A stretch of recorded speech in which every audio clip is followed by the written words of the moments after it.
दोस्तों आज हम करेंगे पंचायती राज। ठीक है, हरियाणा में जो है जो पंचायती राज है उसके बारे में हम पढ़ने वाले हैं। तो जो हम ये पंचायती राज पढ़ने वाले हैं, सबसे पहले हम इसके बारे में जानेंगे। ठीक है, इसके बारे में जानेंगे कब से स्टार्ट हुआ था, क्या क्या है इसमें, कैसे लागू हुआ। ठीक है, सभी चीज़ें जो पहले इसके बारे में जानेंगे और फिर हम कहाँ पे आएंगे जी, फिर हम आएंगे हरियाणा के ऊपर। ठीक है, वो सभी चीज़ें जाननी बहुत ज़्यादा ज़रूरी हैं। ठीक है, जो पंचायती राज है, जिसको आप क्या बोलते हो, पंचायती राज। ये जो पंचायती राज है ना, इसको बोला जाता है लोकल गवर्नमेंट। क्या बोला जाता है इसको, हमारे संविधान में लोकल गवर्नमेंट जो है इसको बोला जाता है, मतलब जो अपने लोकल एरिया में है। ठीक है, तो अभी जो लोकल गवर्नमेंट जो है बोला जाता है, बात अब हम इसकी करेंगे। तो ये हमारे संविधान में 7वां शेड्यूल है। ठीक है, कौन सा शेड्यूल है जी, 7वां शेड्यूल है, जिसमें किसकी बात की गई है, फेडरल की बात की गई है, फेडरल स्ट्रक्चर की बात की गई है कि पावर जो है वो एक के पास नहीं रहेंगी बल्कि बंटी हुई रहेंगी। पावर्स का डिवीज़न है, यूनियन के पास है, स्टेट के पास है। ठीक है, और फिर आगे इसमें क्या जाती है, एक कॉन्करेंट लिस्ट आ जाती है। ठीक है, मतलब कुछ सब्जेक्ट यूनियन को दे दी, यूनियन मतलब जो सेंट्रल गवर्नमेंट है। ठीक है, सेंटर के पास चले गए, उसके पास कुछ स्टेट के पास चले गए जहाँ से आप सीएम बनाते हैं, और फिर कुछ कॉन्करेंट लिस्ट है जो किसमें क्या है, वो दोनों इस पर काम कर सकते हैं। ठीक है, तो किसी भी चीज़ के ऊपर सिर्फ जो है, हम ऐसा नहीं है कि पूरे का पूरा देश सेंटर ही चलाएगा या पूरा का पूरा राज्य जो है वो सीएम ही चलाएगा। कुछ पावर्स सीएम के पास है, कुछ सेंटर के पास। सेंटर कौन बैठा है, पीएम बैठा है, सेंटर में कौन बैठा है, पीएम। और कुछ जो सब्जेक्ट हैं वो दोनों के पास हैं। ठीक है, तो जो हमारा ये पंचायत का है ना, पंचायत का जो सब्जेक्ट है, ये किस लिस्ट में आता है, आपको याद रखना है। ये आता है जी स्टेट की लिस्ट में।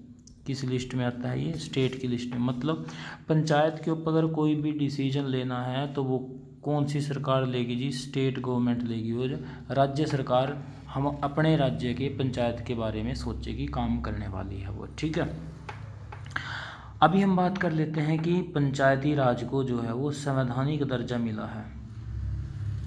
संवैधानिक दर्जा कब मिला है, ठीक है, ये बात याद रखनी है अपने को।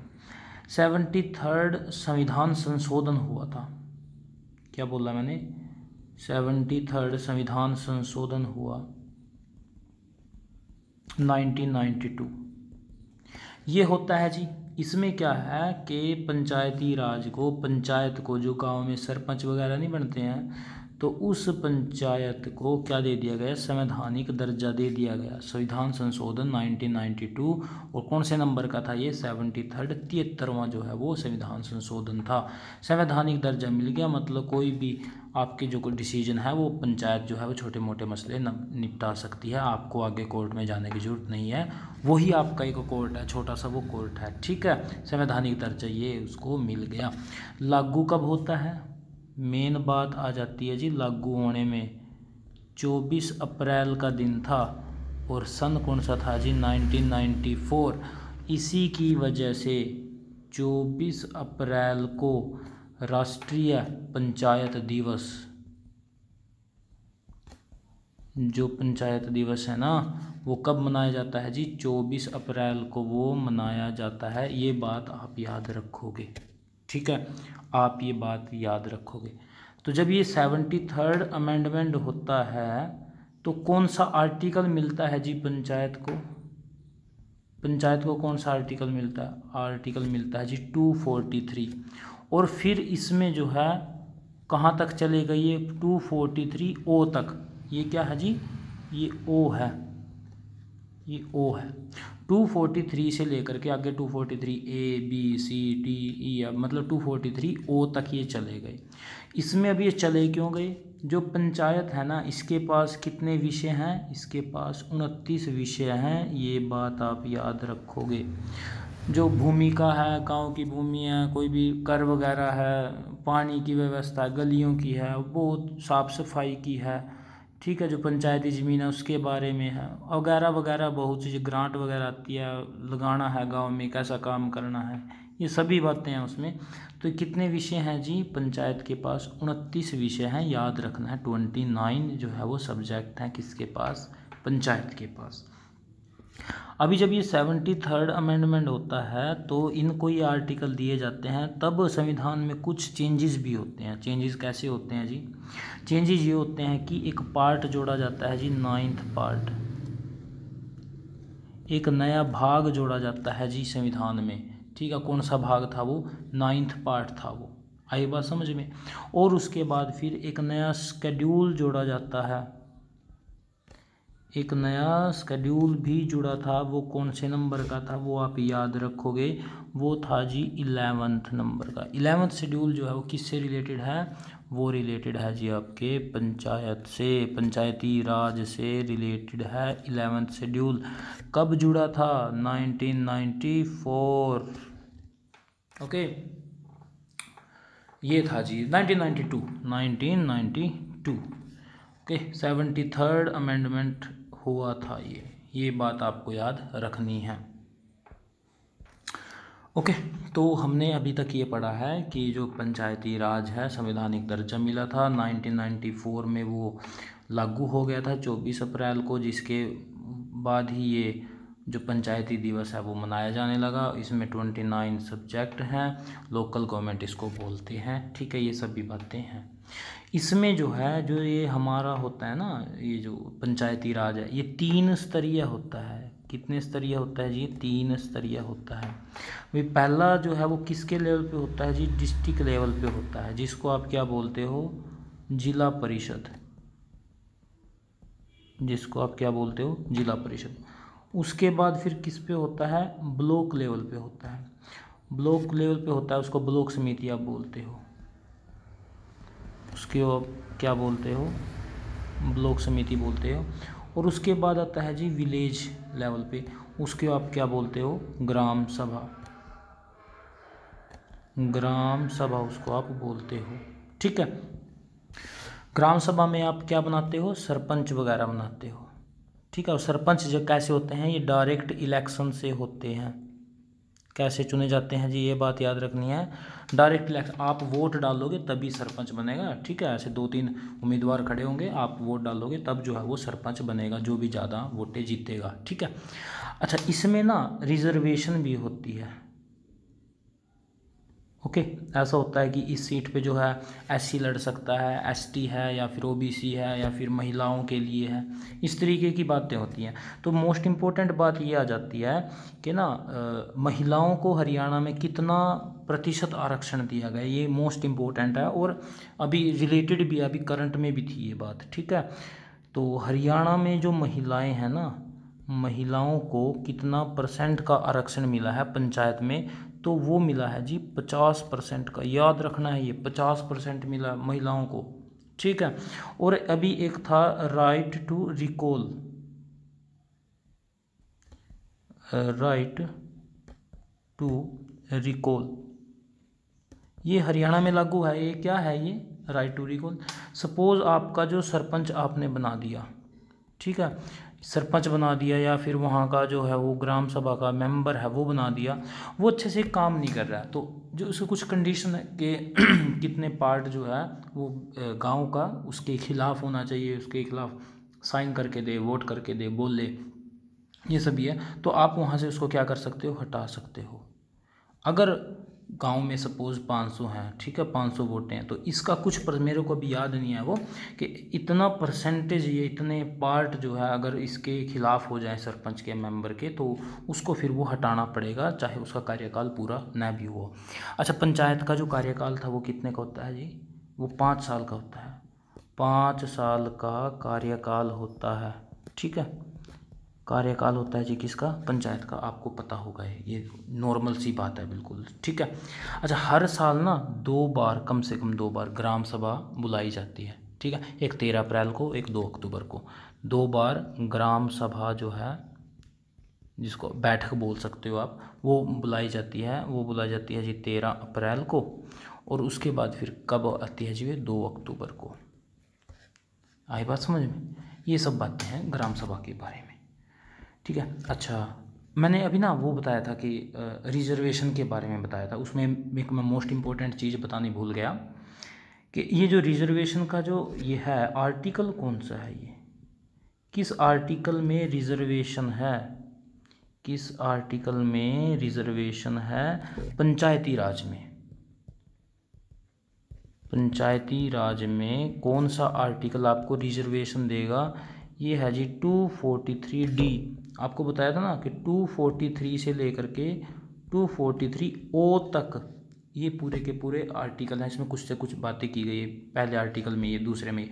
तो 243D में किसके बारे में बात की गई? रिजर्वेशन।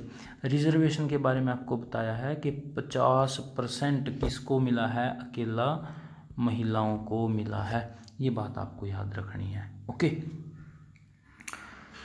चलिए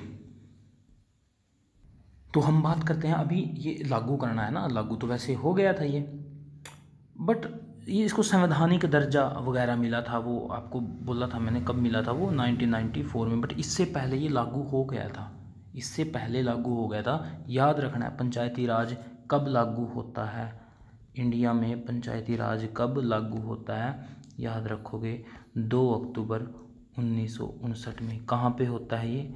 नागौर ज़िला है। अब ये ज़िला किस स्टेट में है? ये स्टेट है जी आपका राजस्थान। याद रखोगे 2 अक्टूबर को और 13 अप्रैल को। एक चीज़ और थी, मैंने कुछ बताया था, वो रिकॉल करना है आपको। 2 अक्टूबर 1959 को नागौर ज़िला में राजस्थान में लागू हो जाता है पंचायती राज। पीएम कौन थे? इम्पोर्टेंट बात है, पीएम कौन थे? पीएम थे जी जवाहरलाल नेहरू। नेहरू जो है उस समय क्या थे? प्रधानमंत्री थे, ठीक है। और आपको बता दिया लागू हो गया, तो लागू के बाद जो है वो हर साल इसका जो है वो दिवस मनाया जाएगा, ठीक है। पंचायती राज दिवस कब मनाया जाता है? आपको बताया था 24 अप्रैल को ये मनाया जाता है। आई बात समझे? ये आपको याद चीज़ें रखनी है, ठीक है। अच्छा, उसके बाद मैं आपको बताता हूँ, ये ना ये कुछ जो है वो ये वो थे सब्जेक्ट, जो 29 सब्जेक्ट थे ना, 29 सब्जेक्ट थे, वो कुछ ये है, ठीक है। ग्रामीण विद्युतीकरण, जैसे बिजली, परंपरागत ऊर्जा स्रोत, ये इतने पढ़ने की जरूरत नहीं है इनको, ठीक है बात। अच्छा, तो मैं आपको क्या बता रहा था कि 24 अप्रैल को वो मनाया जाता है, ठीक है। अच्छा, अब एक बात ये आ जाती है कि पहले क्या था, बैलेट पेपर से जो है चुनाव होते थे, फिर क्या आ गया चुनाव में? ईवीएम आ गई। क्या आ गई? ईवीएम आ गई। तो ईवीएम जब आती है तो पंचायती राज में, पंचायती चुनाव में ईवीएम को यूज़ करने वाला पहला स्टेट कौन सा था? ये बात याद रखनी है आपको कि पंचायती चुनाव में यूज़ करने वाला ईवीएम को यूज़ करने वाला फर्स्ट स्टेट कौन सा है? फर्स्ट स्टेट कौन सा है? तो पहला स्टेट है जी आपका केरला। ओके, आपको ये चीज़ें याद रखनी है, ठीक है। ओके, केरला नहीं है, हरियाणा है। केरला, अच्छा केरला भी आएगा। ओके, याद रखोगे केरल, जिसको आप केरल बोलते हैं, इंग्लिश में केरला ऐसा बोलता है, ठीक है। तो जो केरल है वो ना, इसने सबसे पहले फर्स्ट टाइम इंडिया में यूज़ की थी, पंचायती चुनाव में नहीं यूज़ की थी इसने, ये की थी विधानसभा चुनाव में। याद रखनी है ये चीज़, विधानसभा चुनाव में, ठीक है, ये इसने यूज़ की थी और इंडिया में ये फर्स्ट टाइम था, ठीक है, याद रखना है। और कब की थी ये की थी जी 1982 में। ओके, विधानसभा चुनाव हुए थे 1982 में केरला में, तो उस टाइम इन्होंने फर्स्ट टाइम इंडिया में यूज़ की थी ईवीएम। उसके बाद फिर ईवीएम जो है पंचायती चुनाव में अगर कोई सबसे पहले यूज़ करने वाला राज्य है वो है कौन? हरियाणा। ये आप ये दो चीज़ याद रखोगे, एक केरल है और एक हरियाणा है। विधानसभा चुनाव में सबसे पहले यूज़ केरल ने की और पंचायती चुनाव में सबसे पहले यूज़ किसने की है जी? हरियाणा ने ये की है। अभी बात ये उठी थी 2014 में, आपने भी सुना होगा कि एजुकेशनल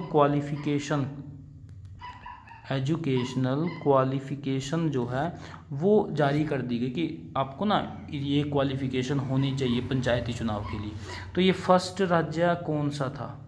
सबसे पहले ये पंचायती राज में क्वालिफ़िकेशन किसने की थी जी? राजस्थान में, और उसके बाद फिर उसी की तर्ज पे हरियाणा ने भी ये लागू कर दी थी, ठीक है, 2015 में। 2014 में कौन आता है जी? राजस्थान लेकर के आता है। 2015 में कौन लेकर के आ जाता है? हरियाणा जो है वो लेकर के आ जाता है। अच्छा, इसमें बात ये हुई थी, अगर कोई जनरल व्यक्ति है, जनरल कैटेगरी का व्यक्ति है या पिछड़ा वर्ग का व्यक्ति है, उसके लिए पंचायती राज में पास होना क्या ज़रूरी है? 10वीं। और अगर कोई एससी बंदा है या फिर एसटी है तो उसके लिए क्या पास होना ज़रूरी है? 8वीं पास होना ज़रूरी है। ये जो है वो रख दी थी, ठीक है बात, ओके। और ये अच्छा, अब अगर कोई पंचायत का चुनाव लड़ता है तो लड़ने के लिए कितनी उम्र का होना आवश्यक है? वो बंदा 21 को क्रॉस कर चुका हो। वोट डालने के लिए 18 और इसमें चुनाव लड़ने के लिए कितने चाहिए? 21 होना चाहिए, ठीक है। ये सभी बातें थी चुनाव के बारे में। अब हम बात कर लेते हैं कि हरियाणा में ग्राम पंचायतें वगैरह जो है वो क्या क्या है, ठीक है। हरियाणा में 2011 के हिसाब से, 2011 का जो जनगणना हुई थी उसके हिसाब से 6212 ग्राम पंचायतें हैं। बट अभी के हिसाब से अगर मैं आपको बताऊं तो 6248 ग्राम पंचायतें हैं। मैं बात कर रहा हूं जी 2021 की, ठीक है। 2021 की 6248 हैं, 6212 2011 की जनगणना के अनुसार हैं, ठीक है।